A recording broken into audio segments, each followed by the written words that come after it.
This is The Culture.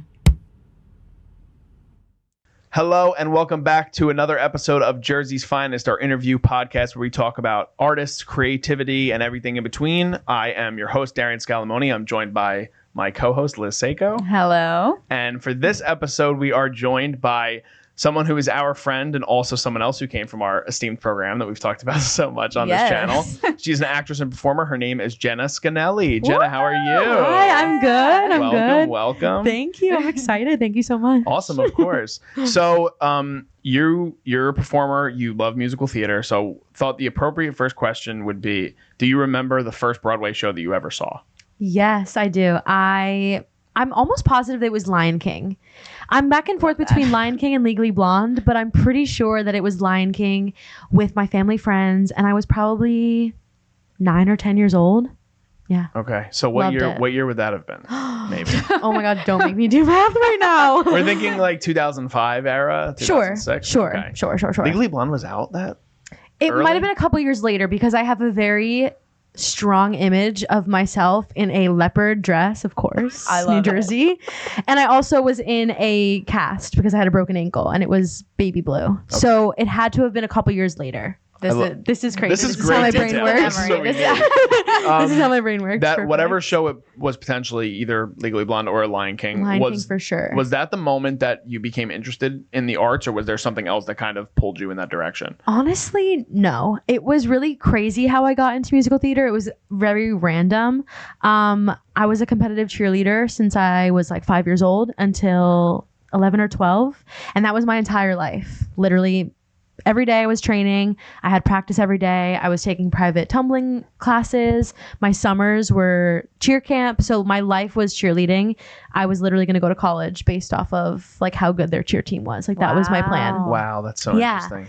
So over one summer, I don't know what year it was, my mom and I were at our community pool in our development, and there was this mother and her son there. And the mom was so adamant about making sure that the son had sunscreen on his face. She kept yelling at him to stay in the shade, like, don't be out in the sun. And so my mom was listening in on their conversation, and we found out that the son was actually Gavroche in Les Mis on Broadway. Oh, wow. Yeah. So the mom was like very making sure that he was like ready to go, even though it was summer, whatever.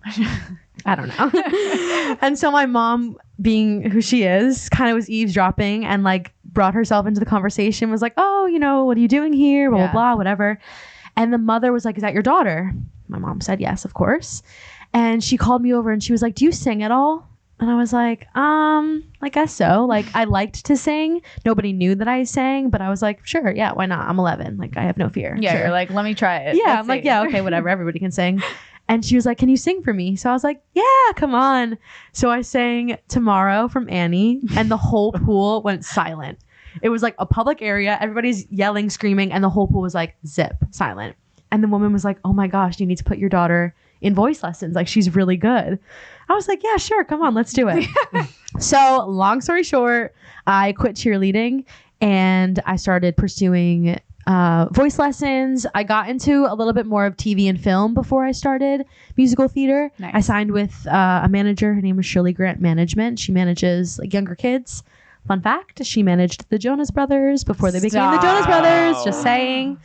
And then, yeah, from there, when I got older, we kind of got into musical theater. So long story.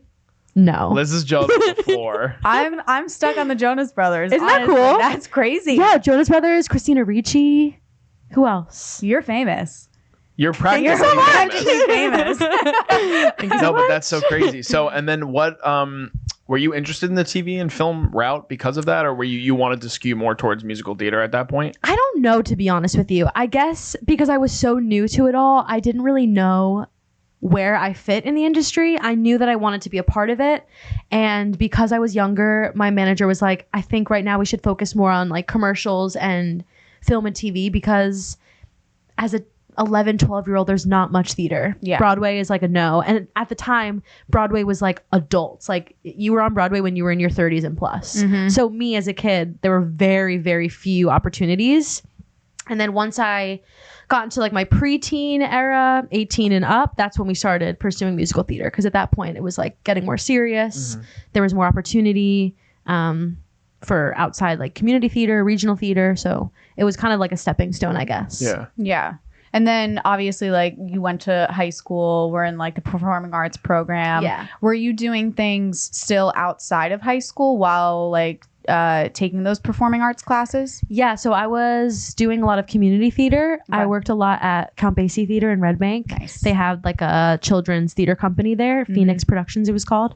So I did a couple shows there, and then actually my first like professional job was while I was in high school. It was at Walnut Street Theater. That's awesome. In Philadelphia. Yeah, it was very exciting.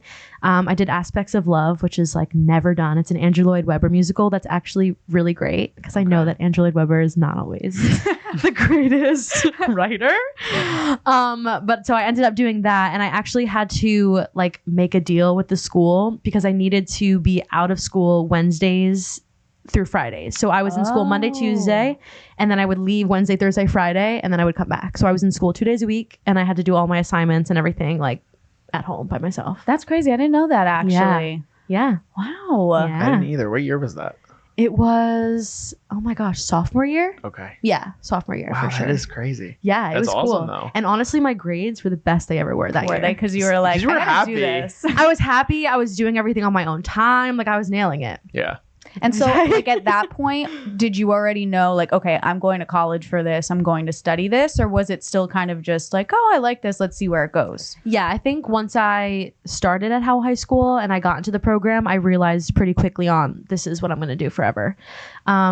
So yeah, it definitely was a good stepping stone. And then probably my sophomore year is when I made the decision, like, this is what I'm going to do. Yeah. And then you're preparing like, okay, let me get ready for like college auditions. Yeah, and kind of exactly. vetting which ones I want to go to. Yeah. And so I know you went to Boston Conservatory. Did you kind of know that right away, or did you do the shopping of like, okay, let me audition for a bunch of different programs? Yeah, my college audition process was really hectic. I actually applied to 19 schools, Oh my which when I God. say that out loud, Lord. it's wild. But to be fair, in musical theater, like if you asked anybody who went to school for musical theater, I would say You have to. most kind of. people Yeah. applied to that many You're schools. not the only person either that has applied to 19 Right. colleges, Of course. I'm Of sure. course. Yeah.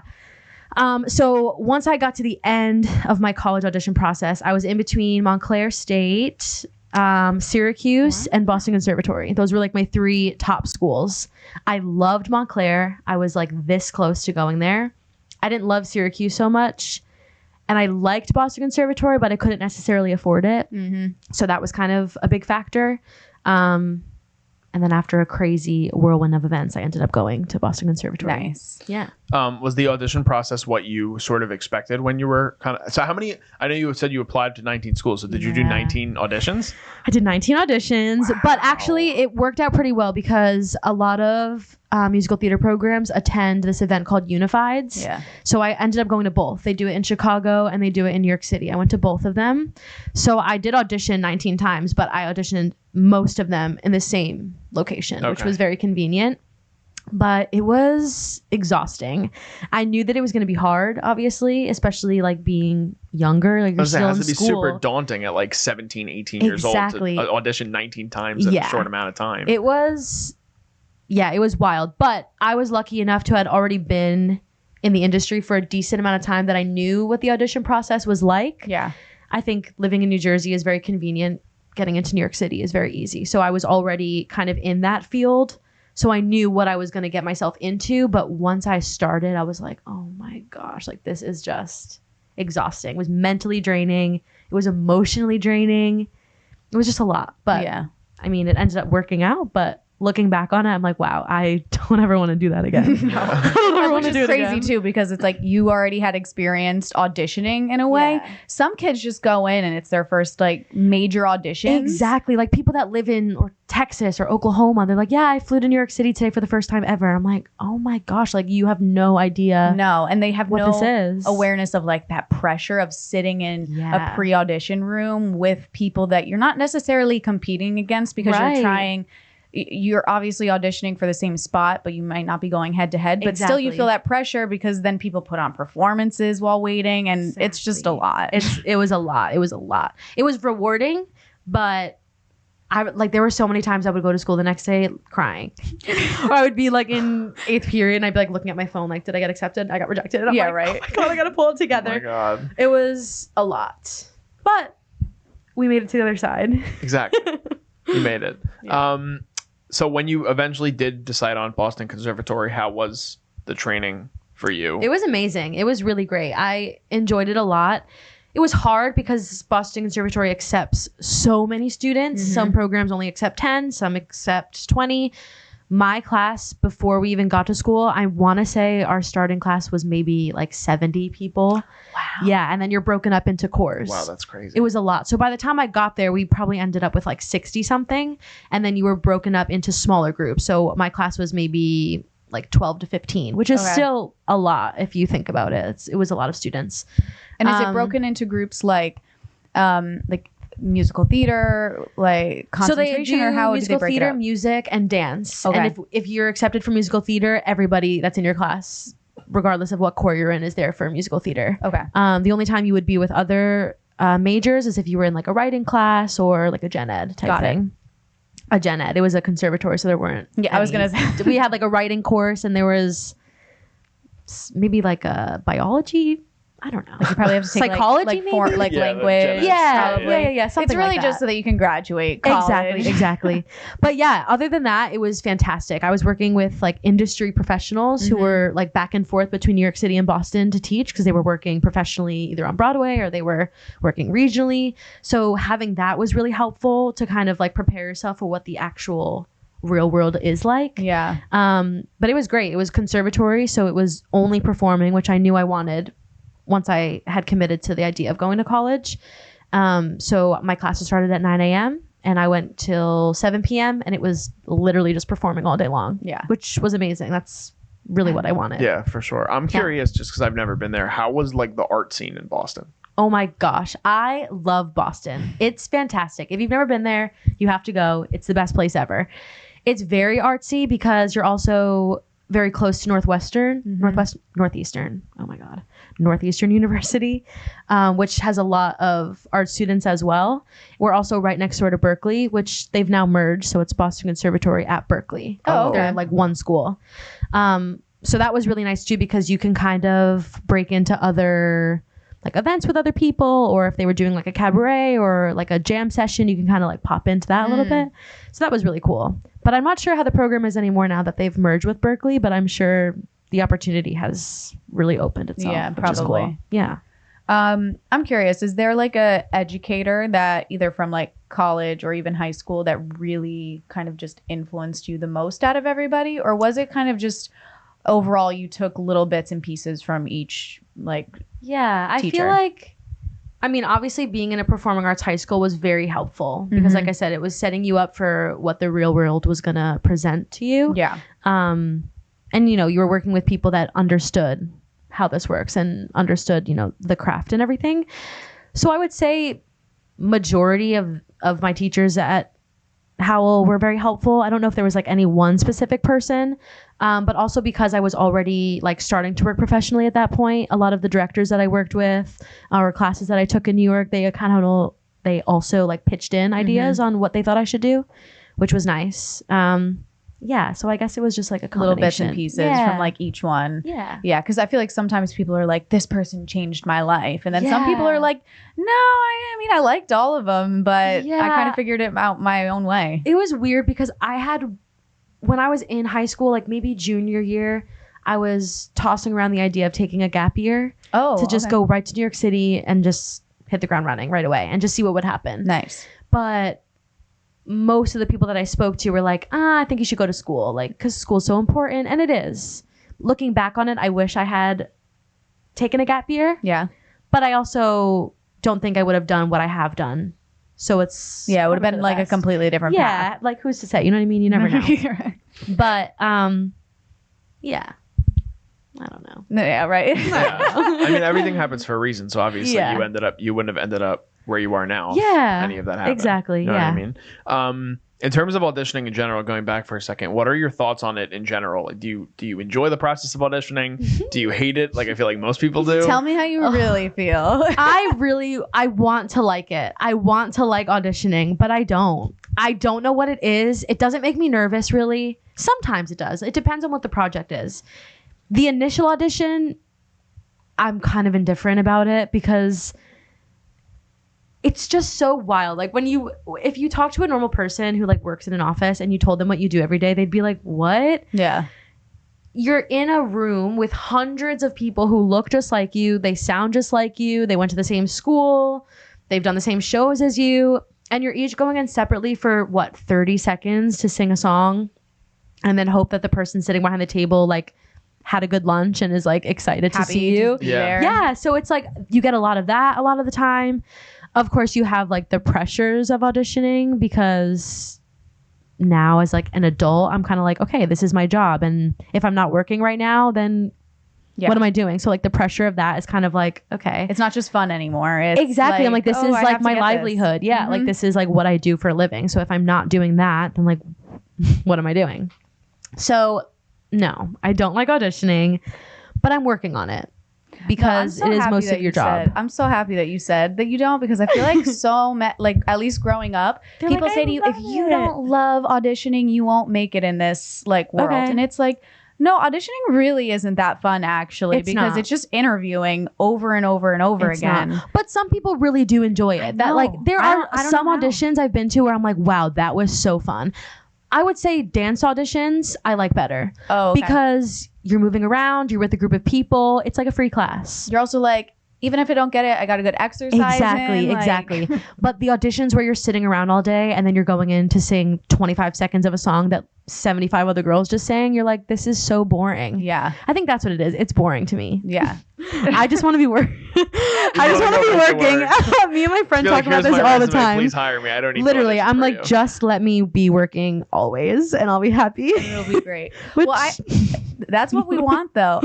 What I struggled with auditioning was I am a very opinionated and involved person, especially in like creative processes, and I hated that my whole life and just any decision was up to these people that I'd never met before behind a table, and it was completely my life in their hands. And that drove me crazy because it shouldn't be that way. It should be, do I want to work with you, and do you want to work with me, and let's see if we can do this, not do I fit your box. But now unfortunately the industry is so overly saturated that it is kind of like next, like there is no more let me get to know you interview process. Where there were a lot of auditions that I would go to years ago where they would have a conversation with you. You'd walk in, you'd sing your song, they would talk to you for a little bit, and then you would go. Now it's like half the time they're not even looking up from their paper because they're exhausted. We're tired, they're tired, they don't want to be there.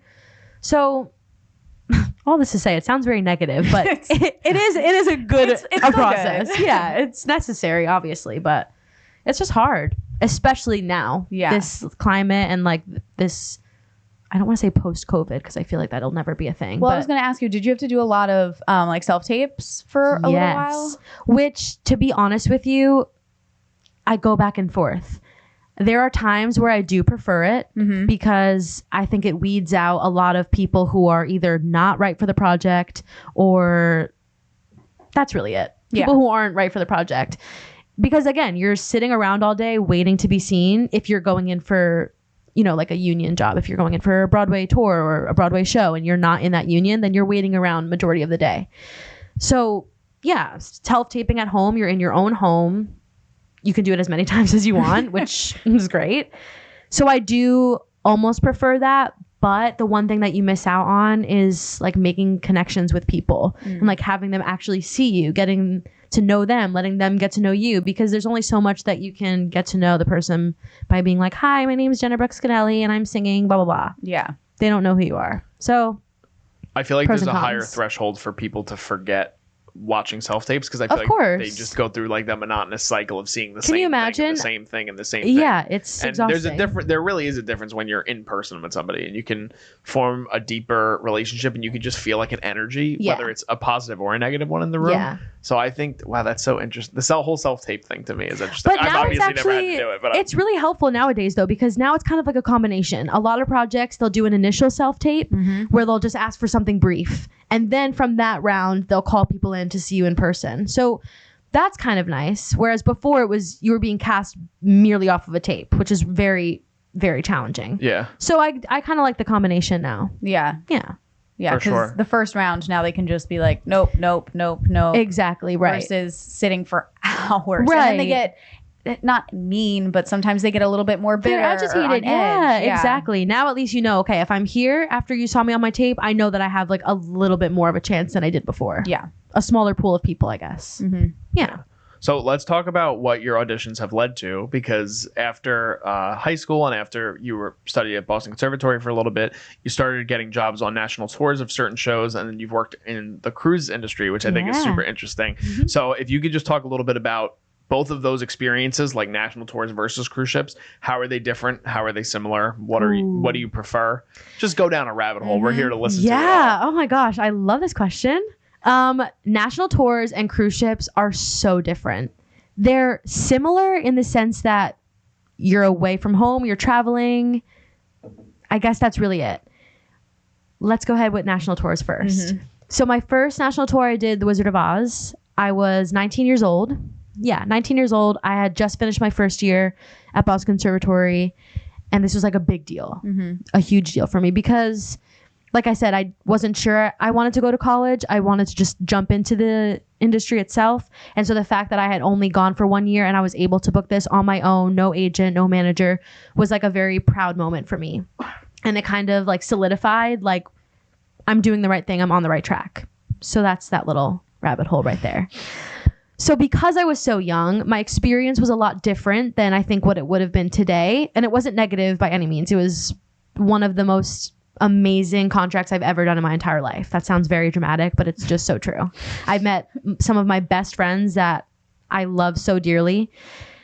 And I have so many memories and so many good moments to look back on from that. So that was a good thing. Now, when you're on a national tour, you are constantly traveling. You're in new climates every single day. You're either on an airplane every week or you're sitting on a bus every day. So vocally, it's a lot. Mentally, it's a lot. Physically, it is so challenging, especially if you're dancing a lot. So I did deal with that a lot on Wizard of Oz, again, because I was so young and I was still like newer to this world. So I did struggle a little bit with that because it was exhausting.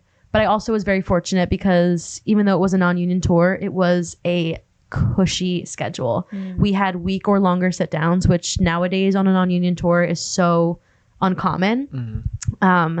We flew everywhere because our schedule was just all over the US. So overall, it was probably the best case scenario for a tour. It was incredible. Looking at cruise ships, it's different. Your living arrangements are much different. You're in tiny little cabins with no window, at least where I was. That was what my room was. Some cruise lines, you get a better deal. It is what it is. So you're in very close quarters. And you're also working with other people who don't understand like what entertainment is. Like, you know what I mean? You're working with chefs who are like, I don't understand what you do for a living. Like, they just don't get it because it's out of the norm. So you deal with that a lot. You're also living in the middle of the ocean. Yeah, I'm sure that's a big struggle. It's crazy. I say this all the time. Cruise ships are a different world. It's like living in a different planet. You have no idea what's going on at home because you're not paying attention to it because you're going to France tomorrow. And then the next day you're going to be in Italy. So you're like, I'm on vacation full time. My contracts, my itineraries were 2 weeks long and we had 3 production shows. So I was working 3 out of 14 days. And the rest of the days I'm like, I'm going to go to the beach today. That's crazy. I'm going to go to dinner. I'm going to have some drinks. Like, it's literal While you're getting, like, paradise. paid also. Exactly. And getting paid very well. It's actually like one of the highest paying gigs. I didn't know that. Yeah, it is. Which is fantastic. Obviously. We love that.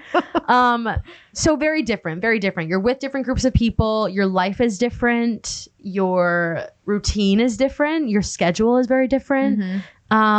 I don't know if I can say I prefer one over the other. I love touring. I love it. You either love it or you hate it. And I absolutely love it. But I also really love cruise ships. Yeah. But I don't know if I could do cruise ships for the rest of my life. Yeah. It's a different world. It's a different lifestyle that I'm just like not wanting for the rest of my life. Yeah, I feel that the community aspect is probably a little different because on a cruise ship, like you obviously have all the performers that you're like hanging around with probably and living with. But then there's, like you said, there's people that don't fully understand when you're on this national tour, like you're with a family for a large amount of time. So I'm curious about, is that something that you prefer, one or the other, or?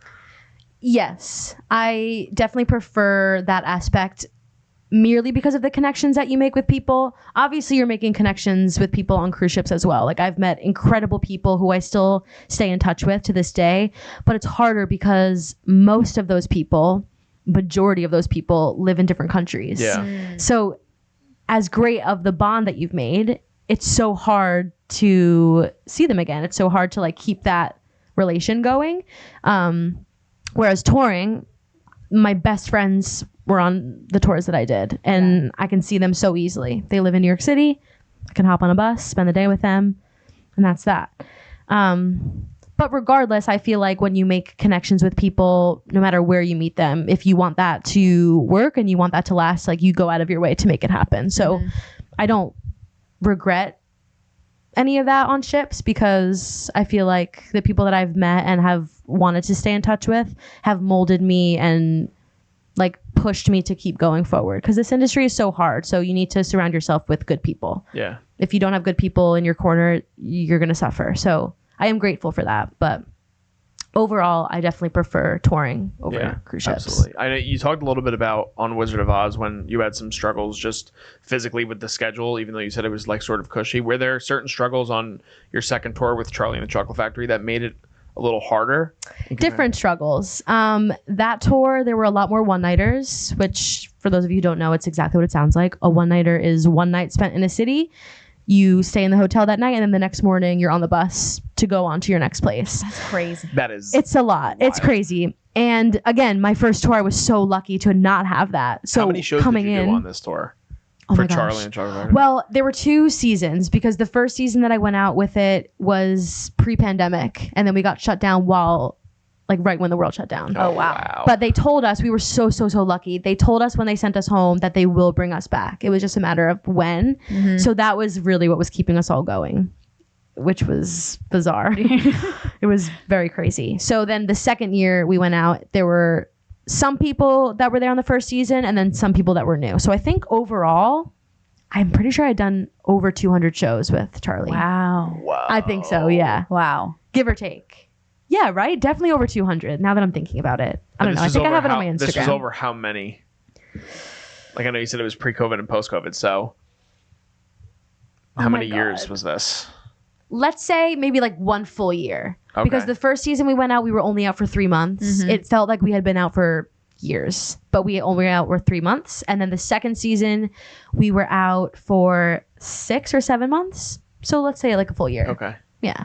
That's crazy. I'm sorry. I have to go back to like the one night only. Yeah. Are there has to be such issues though that happen tech wise? Girl, oh my gosh. This is one of the major problems with non-union touring is one-nighters. And let me tell you why. Please do. With Charlie and the Chocolate Factory, our set was massive. Yeah, I can imagine. It had gone out 1 year prior, right when it closed on Broadway. It went out as a Broadway tour. So it was an equity tour, the first national, and then after that they made it non-union. So when they took it as non-union, they cut back on some of the set because they were like, we don't have the money for this.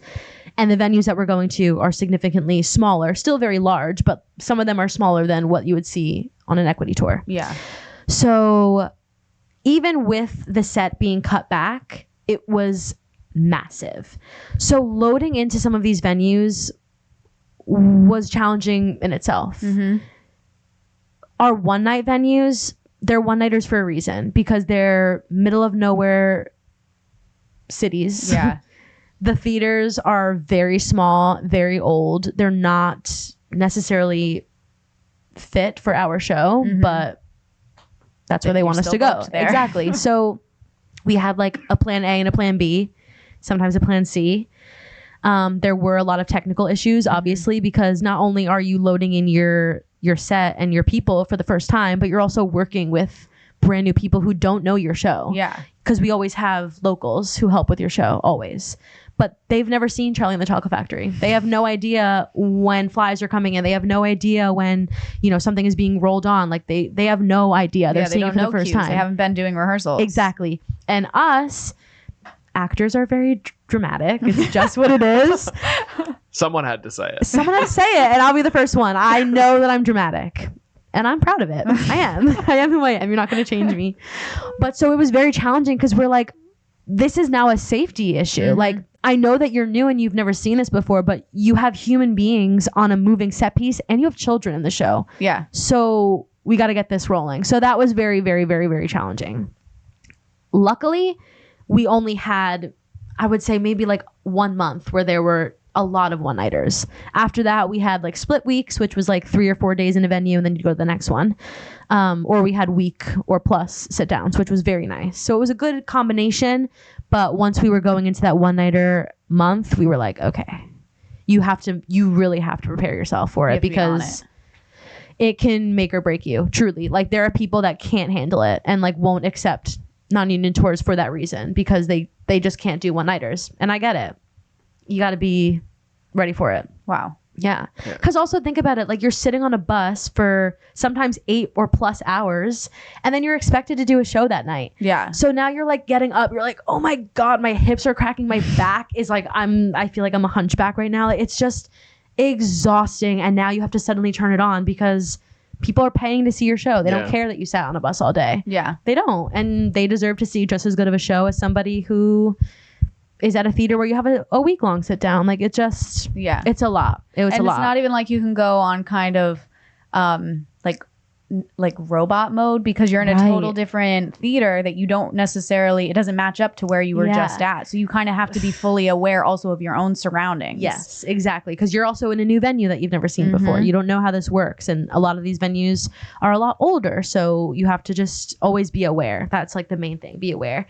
And then on top of that, you also have to think about like how you're fueling your body. Some of these days we're stopping at a gas station and there's a Subway inside the gas station or there's a McDonald's across the highway. No. So you're like, okay, I have 2 options. What am I going to do? Like you have to feed yourself. So now it's like being exhausted on top of not necessarily feeding yourself properly always and then doing a show that night. And then getting back on the bus the next morning to do it all over again. It's like, that's crazy. Oh my gosh. I feel like you have to be so accepting of change, like all the time, because it sounds like it's an always changing event. Either, both, honestly, probably it really on a is. cruise ship or a national tour, but a national tour especially. Yeah, but even though, like, I feel like I'm talking so negatively of it, it really is a blast. Like, I have had some of the best times in my entire life on tours, and one-nighters are hilarious because you're like, that show, like these people sitting in the audience are like, oh my gosh, that was amazing, we loved it. And we're like, really? You're like, it was the worst we've done in 35 shows. We can give you a list of things that went wrong and we're just like cracking up about it. Like it's so that is so much fun. Yeah. It's a blast. And then getting on the bus, you're like giggling and laughing. It's like being at there's camp. Such a, like, I was going to say, there's such like a hilarious and beautiful thing to art sometimes where you'll do something that you're like so embarrassed by and they're like, we're so proud of every single thing you did on that stage. And it's like, I hated 90% of the things I did on that stage. Right. Yeah. But overall, it is amazing. Like, again, like I said, you love it or you hate it. I absolutely love it. I would do it a million times over. And I would even do one-nighters. I would do it. Now that I just said it, I'm like, oh my God.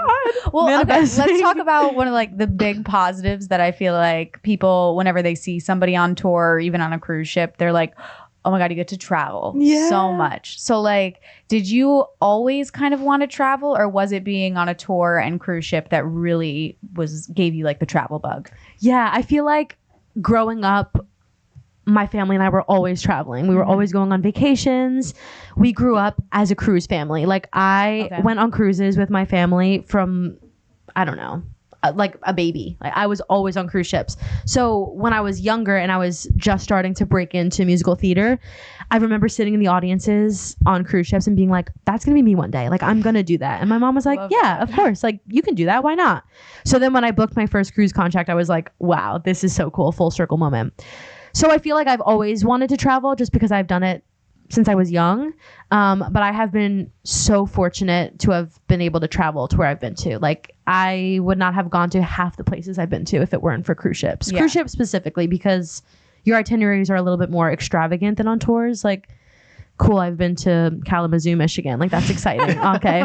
But on cruise ships, I was in Asia. I was in Europe. I've been to Iceland and Greenland. I've been to the Caribbean. I've been to Bermuda. Like, the places I've been to are unreal. That's crazy. I'm so thankful for it. And that you actually get to go and experience those places and not just be like, oh, Yeah. I like drove, we went past Exactly. Like, it. I have stepped foot in these places and I've spent like significant time there, which is so fantastic.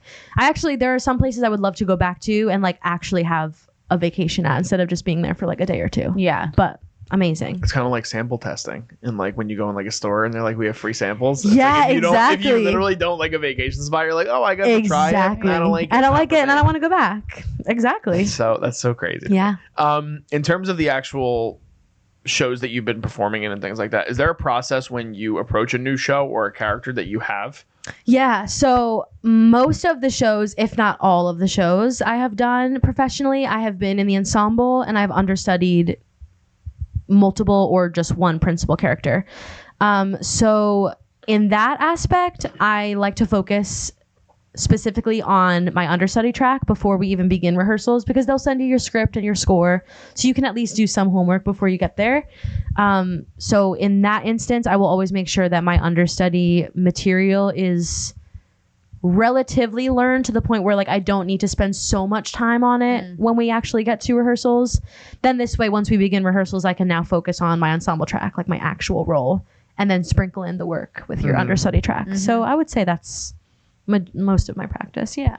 Have you had to like come into the lead role at times? Yeah. Wizard of Oz, I understudied Dorothy and I went on, I think like 6 or 7 times. That's awesome. Yeah, it was amazing. And I think 2 or 3 of the times that I went on, my parents were able to come to it. So that that's was great. very special. That's cool. Yeah. That's Yeah. awesome.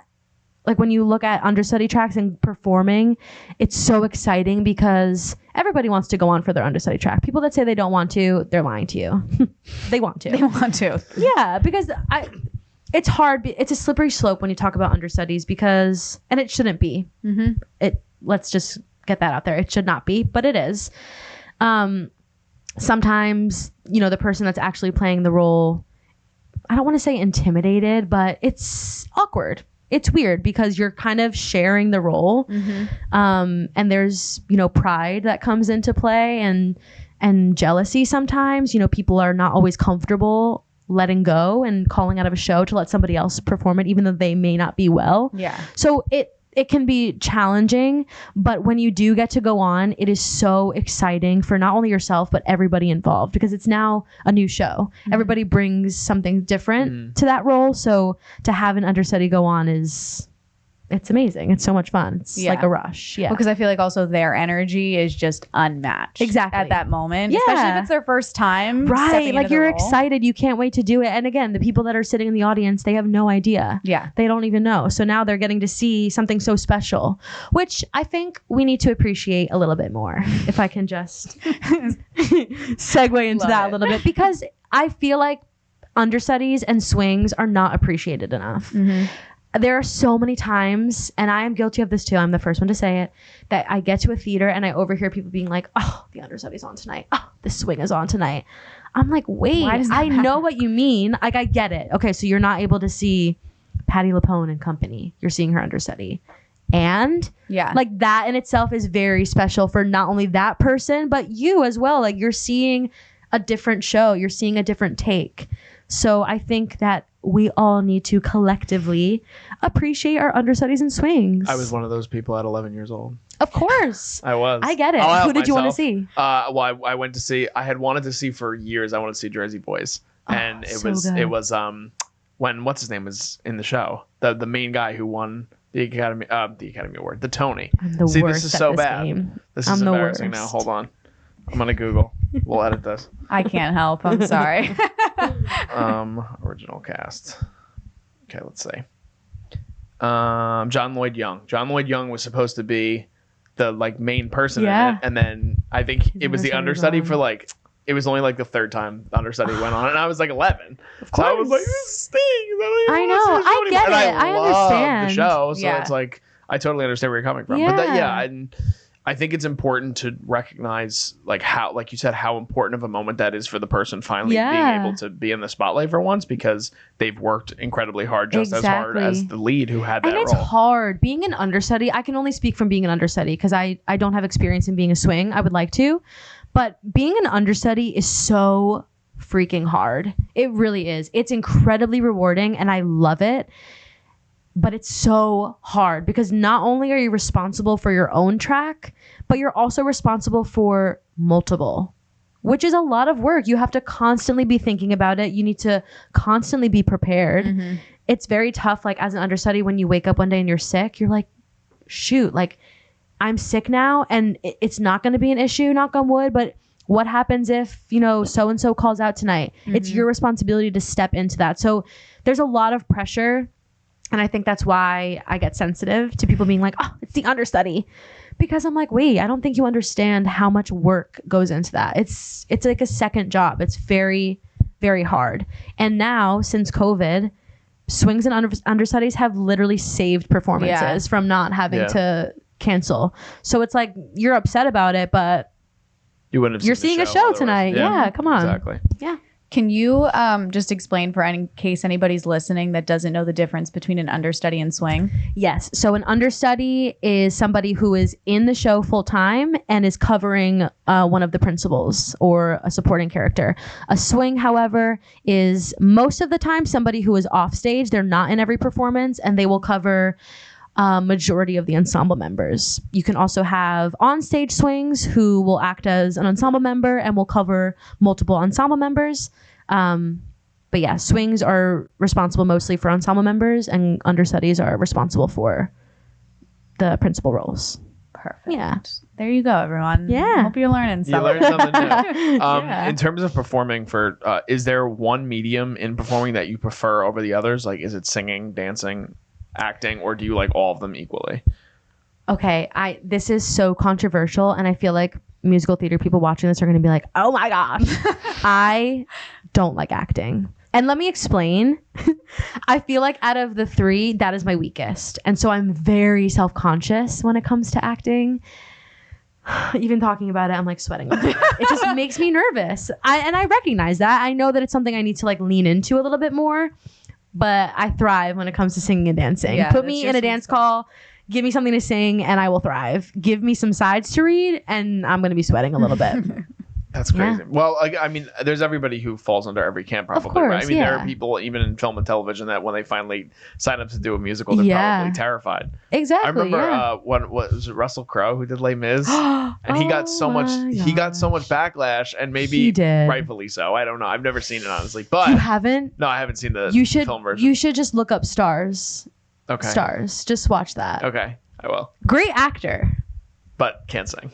Can sing. And I mean, listen, maybe this could be another episode, but it's crazy that we do musical adaptations on film and we hire people who don't sing. Yeah. I will never understand it. I know we have to sell tickets. I get it. From my perspective, I think it's strictly a business No, thing. of course. But Yeah. how can you do Les Mis? How can you do Les Mis and not have people who can sing? Thank God for Anne Hathaway, honestly. I was gonna say, so is this the whole cast thing? I haven't seen the movie, so can most of the cast not like I mean, it's just very jarring?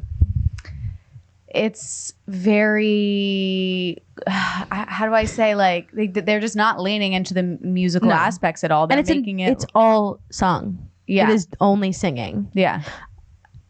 Aaron Tveit is in that movie, right? It's just awful that I'm pretty asking. sure. I'm pretty sure he is in it. And so for that, fantastic, because he's great. He can do no wrong.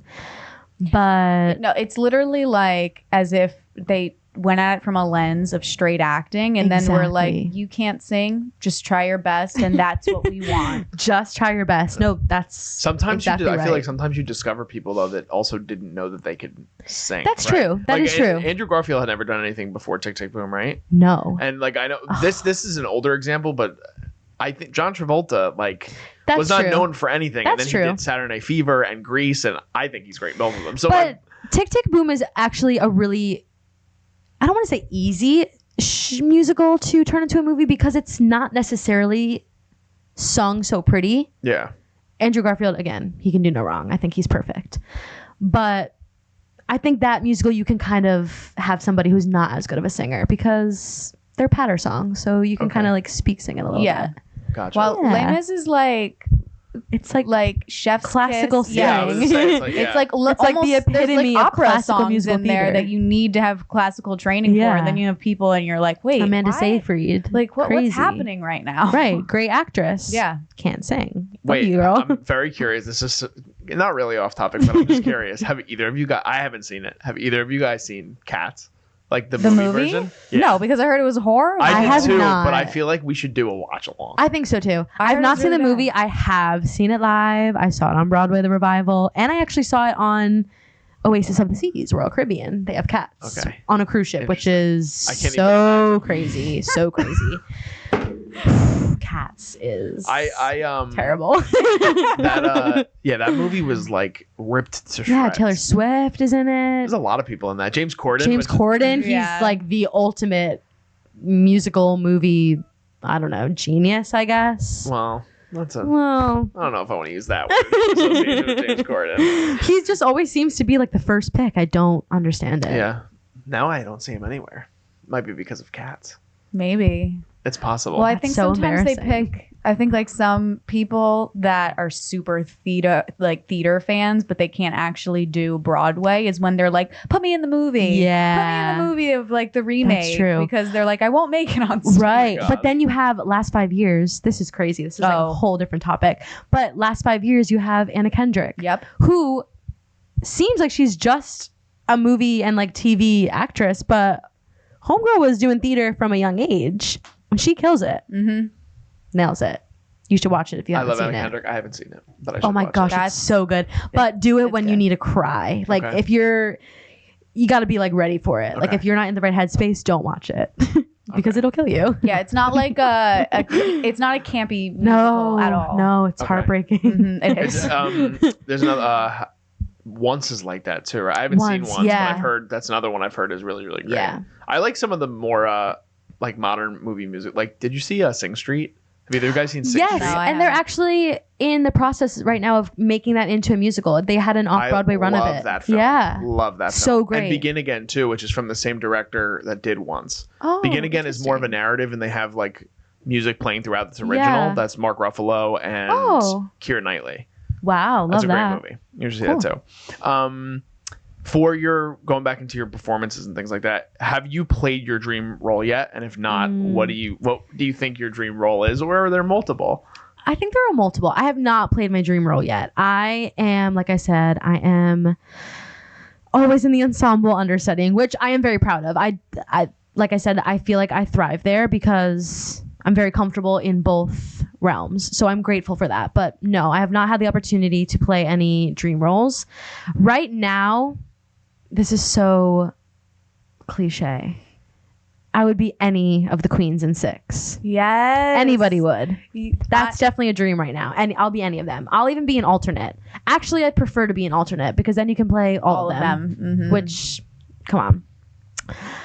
Also, as of late, my current dream role is Cynthia Weil in Beautiful. Okay. I would love. I'm a little too young right now, but we can age in. Yeah, absolutely. I played a grandmother on Charlie and the Chocolate Factory. Come on, I can do it. Exactly. There's ways around it. Yeah. That's awesome. I love that. This is like completely separate, but have you ever been interested or like see yourself doing or creating your own work? Kind of, or like writing, are you interested I in? honestly don't know. I've never thought about it. And I guess that's because I just don't feel like I'm ready to stop performing. Mhm. And that's not to say that you have to stop performing to create your own work, but I like being in a room and knowing what is expected of me. I don't really think my brain works right now with like creating my own piece. I just okay. like don't have that brain. I would hope to someday, but for right now, I think I just want to like be in the room and I want to be told like what you want Like from this me. is it. Show us Exactly. what you add to it. I know, Exactly. building Yeah. your own, it's like It's a lot of pressure too. Cause like I said, I'm still like very And I think I always will be. Very, I don't want to say insecure, but self-conscious of my performance and what I do. And I think any performer would say the same. It's a lot. It's very vulnerable to like put yourself out there for people to judge. Like we're literally in a business of being judged. Was I entertaining? Exactly. Like, did you like it? Because if you didn't, like, don't tell me. But yeah, this is my whole respect. life. Yeah, exactly. Like, no big deal. But like, this is literally how I'm paying my rent. But don't worry about it. So I would hope to one day. But for right now, I think I'm good where I am. Yeah. Can you tell me what like art means to you? Because I'm curious, because you've been a performer for a long time. Yeah. So good question. I think that that's a good way to kind of wrap up in terms of just your experience and things like that. Yeah. Like what that means to you. Oh my gosh. I feel like even before I got into musical theater, as a cheerleader, I feel like I've always been a performer. I have videos of myself as a child, and I've just like always been an entertainer. So to me, art is literally everything. I know that sounds so corny, but it literally is everything. It's everywhere. You can't get rid of it. And I think we were shown that in the pandemic when people were suddenly like, I can't watch the TV shows that I like, or I'm not hearing any new music anymore because the artists like can't create anymore. So to me, it is literally what makes the world go round. Like it is everything to me. I can't even put into words what it is to me. Like I wake up every day and I want to be working. I want to be creating. I want to entertain people. Like it makes me emotional. Like I remember a couple weeks ago when we were closing our last show on the ship that I was on, like I literally had tears in my eyes because I'm like, this is so silly. Like what we're doing up here is so silly when you think about it. But I'm looking out into the audience and I'm looking at an old man who has never seen any bit of live performance before. And he's like running up to us almost crying, talking about how touched he was by our performance. So like things like that, I'm like, even though it's hard and there are so many times where I'm like, do I really want to be doing this? I think about situations like that. I'm like, wow, I am changing lives just by standing up on stage and being a grandmother in a bed and Charlie and the Chocolate Factory. Like I'm changing a little girl's life. Like that to me, there's nothing more accomplishing than that. Like I feel so proud of what I have done and I'm so excited to see what I do next. Yeah. That's so awesome. Great answer. I'm gonna have a good cry tonight. What you're describing is just like passion. It's like such a I just love it. I love it. And I can't understand people that choose careers that they're not happy doing.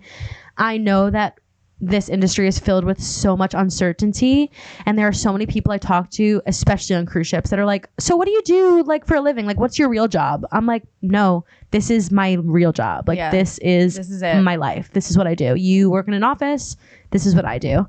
So if you're not passionate about what you do, if you're not waking up every morning excited to go to work, then what are you actually doing? Do you know what I mean? Like imagine just being miserable every day. Couldn't be me. I'm sorry. Truer words have never been spoken. Sorry. I love that. Okay, this is something that we ask all of our guests. Okay. We want to know, what are you currently watching, reading, or listening to? Okay. I am a creature of habit, and I cannot start new TV series ever. So currently, okay, I shouldn't say currently. Most recently, I watched Ozark on Netflix. Okay. Oh, Big fan. Big fan. Now, sprinkled in between that, because like I said, I can't start new series unless I like really want to, I'm watching The Office. This is now probably my 10th time watching it. And I'm sorry to everybody that's like, that is so corny and cliche. Did you I love hear, it. Did you hear, because I feel like this is just on topic, did you hear that recently a creator came out and said that they might reboot it? Of course I did. I think And it's an off-Broadway musical. Dying to get into that. I know. The Office. Whoa, It's a I did parody not know musical. that. Yeah. Yeah. I love it.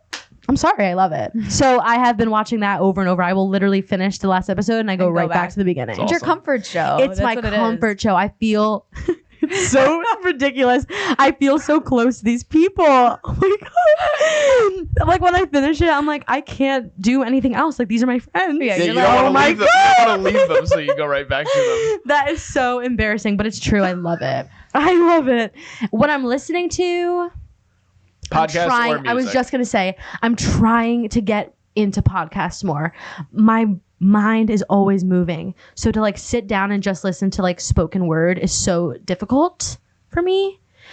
But I love watching podcasts. Like if I can okay. watch it and see You're you into and like it. laugh with you, then I'm good. Music wise? Music wise, like radio hits. Okay. Like Who are artists that you like currently? ooh. Cricket. So much pressure. Who are artists that I like listening to currently? I can't think under pressure. I'm nervous. Or Don't be like nervous. some of your all-time favorites. Like one of mine, Rihanna. She's like, Classic. Bad Girl Riri is a savage. So good. So good. Love her. I can't stop listening to Renaissance Beyonce again. oh, Sorry. yeah. It's perfect. It's perfection.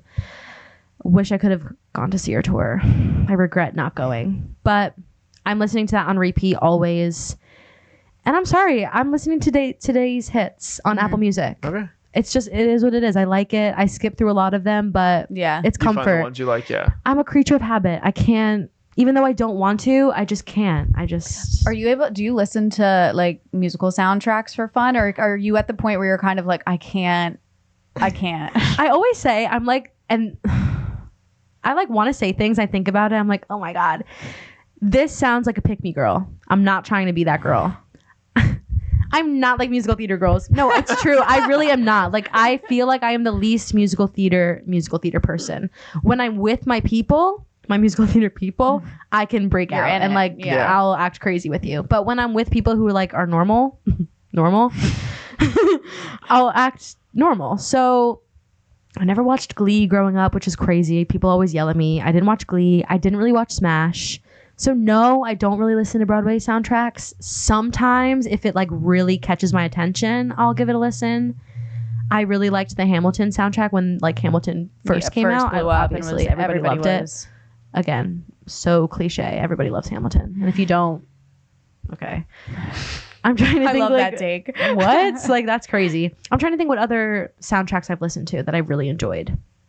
Dogfight, good music. Mm-hmm. Other than that, not too many. Okay. Are you ready to play a game? Yeah. Okay. Let's do We're gonna play a game. it. So we usually play the Cinephile game, but because you are our guest and you have such a great history and love of musical theater, we are going to play musical March Madness. Wow. Even though it's not March. That's I just okay. figured this would be September. fun. It's September. Why not? So you have not seen any of these beforehand, so you don't know what's coming. Oh my God. Okay. No, I don't mean No, no, musicals. you I know mean, you the- haven't you seen know the the musicals. brackets. Oh, no, I haven't seen the bracket. I'm like, I've never seen these shows. So these are going to catch you off guard. We've But done the classics. Let's be Yes. real. Wow. I'm excited. so Okay. we'll go matchup by matchup. Okay. There's 16 musicals. We'll get it down to one, which is your favorite of the 16. Wow. And if you want to explain why you would make your Okay. choice for each one. Okay. Yeah. I'm the worst. I don't have it up right now. Hold You don't on. have it up? Give me one. Okay. Give me take your one. time. Give me 1 second, please. And we'll go top left and we'll just work our way down until we get to the next side. Top left. Okay, Okay. yeah. So I can You start. can start. I'm Okay. just waiting for it So, to pop up. I got it the now. seeds, but for all the viewers who know the March Madness rules, we're not doing seeds because I just kind of threw them in here at random. So very interested to see what you think. Okay. So for our first matchup, we have Rent versus Hairspray. Oh gosh. I'm going to go Rent. Okay, why? Hairspray is problematic for me. I'm sorry. It's a white savior musical and it's just not necessary right now. It had its time and it doesn't need to have its time anymore. Okay. I like the Sorry. confidence I in that just answer. like- I No. just go with the hot Don't take. apologize. Yeah, I love just it. can't. I can't. Again, great musical. Just Rent, I think, is better. Okay. But let's be clear, Rent is also a little problematic as well. But Okay. I prefer that over Hairspray. So Rent moves on. Liz, Okay. you have the one after? Next one, In the Heights or Cabaret? Ooh, I'm gonna go with Cabaret. Blink, blink, blink. I'm gonna go with Cabaret because, I mean, it's hard to put the two together because they're so different. Yeah. But I love a piece that makes you think. Cabaret leaves you thinking. Mhm. In the Heights is great. I'm gonna be honest. I'm not as familiar with it. Okay. But again, brilliant. Lin-Manuel, come on. Mhm. All right. Next one. One that's near and dear to your heart. Okay. Singing in the Rain Oh. or Grease. Oh. Singing in the Rain. Okay, good. I've never been a That's what I fan was of hoping. Grease. I don't know why. Grease and Mamma Mia are two shows and movies that I'm just like, eh. See, They're fine. You know what? I agree with that. And now Mamma Mia is going out on tour again. Do you know how many times it's gone out on tour for their like farewell tour? It's going out again. How many times can we say farewell? Farewell. To Farewell. Never. Jeez. Okay, next one. Les Mis or the Book of Mormon. Maybe controversial. I'm sorry. Book of Mormon. Whoa! I didn't expect alert. that. I don't love Les Mis. No? I think it's boring. Oh my God. I do. I think it's a little bit boring. Sorry. No, don't be sorry. Okay, here's some two classics. Okay. All right, West Side Story or Chicago. Ooh. Oh my gosh. I think I'm going to do Chicago. Okay. I'm a very visual person. So just for the visuals alone and like dancing and kicking their faces, I have to go Chicago. All right. I feel like Chicago will never be like boring. Never no boring. matter how many times you've seen it. Never boring. Never boring. But West Side is great too. It's hard. They're different. They're very So different. different, shows. yeah. For sure. Okay. That's my final answer. Next one. Wicked or the Phantom of the Opera. Ooh, Wicked, obviously. Yeah. Okay. Phantom of the Opera is so good, but it needed to close when it closed. I'm sorry. Everybody was so upset. How could Phantom of the Opera close? Hello, it's been It's there done. for far too long. It's good. We're good. Wicked. That Okay. show will never close. Awesome. I feel like I know the answer to this because of the way you just said before, but we have Hamilton or we have Kinky Boots. Ooh, I'm gonna say Hamilton. Obviously, you can't put Kinky Boots over Hamilton. I think Kinky Boots is great though. It's a great show. really is. I saw it on Broadway and I loved it. It's a spectacle. It's so fun. Yeah. But Hamilton is brilliant. Yeah. And then I feel like you've already answered this one, but Mamma Mia or Guys and Dolls. Guys and Dolls. And I'm gonna be honest with you, I don't even really know much about Guys and Dolls. Oh. Sorry. See, this is the one I put on because I saw that show. My brother was in Guys and Dolls when he was in middle school, and I loved the show. I just Really? always really liked This is like a bad musical the theater show. quality that I have. I don't love the classics. That's okay. I want somebody to stand in front of me and just like belt and scream in my face and like do a little turn. And that's why you like 6. And that's why I like 6. Yes. So Thanks for I coming. Bye, apologize. guys. Six is not on this. No, it's bracket, okay. It's unfortunately, okay. but- All right, so we've made it Okay, to the so we first need to come round. to a winner. So then we're going to take the ones that you just said Okay. and put them against Okay, each other. great. Yes. Okay. So now we're down to 8, and then Okay. we'll get us to 4, and then we'll get to the championship. Okay. All right. So now we have, because of your first answers, we have Rent versus Cabaret. Oh gosh. I'm gonna go Cabaret. Okay. Okay. Yeah, I am gonna go Cabaret because, like I said, Rent is a little bit problematic, and again, all musicals are a little problematic. It just is what it is. Mhm. But I gotta go Cabaret this one. Okay. Yeah, Love it. Okay. Singing in the Rain or Mhm. Book of Mormon. Book of Mormon. Fast. Book of Mormon. I feel Yeah. like we might have an indication of what our championship's going to be. Of course, come on, come on. Chicago or Wicked? Wicked. Okay. Yeah, Wicked. Hamilton or Guys and Dolls. Hamilton. Come on, you guys. All right. Final 4. So we're down Okay. to Cabaret versus Book of Mormon, and then Okay. Wicked versus Hamilton. Ooh. Okay. Oh God. So if you want to just play us, we can get right to the final 4 Yeah, here, and you all can right. make your picks. Yeah. Cabaret or Book of Mormon? Right. Book of Mormon. Wicked or Hamilton? That one That feels is hard. so That's crazy. hard. Wicked or Hamilton?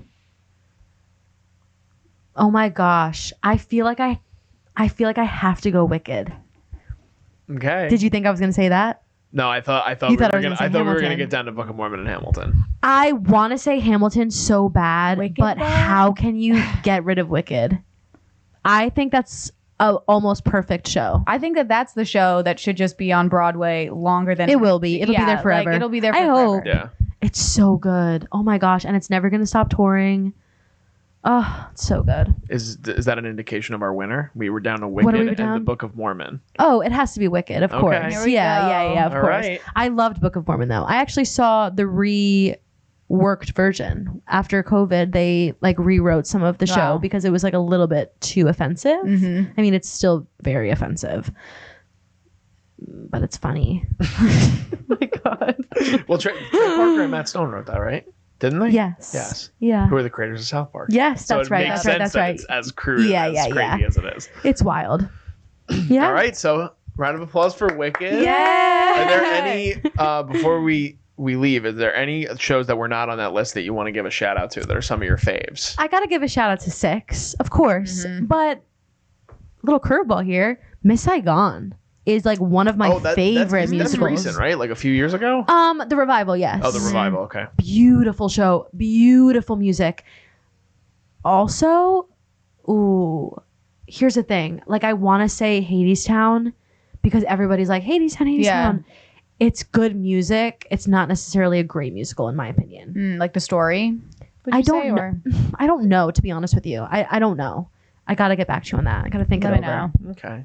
But yeah, I would say Six and Miss Saigon for sure. Miss Saigon is not appreciated enough.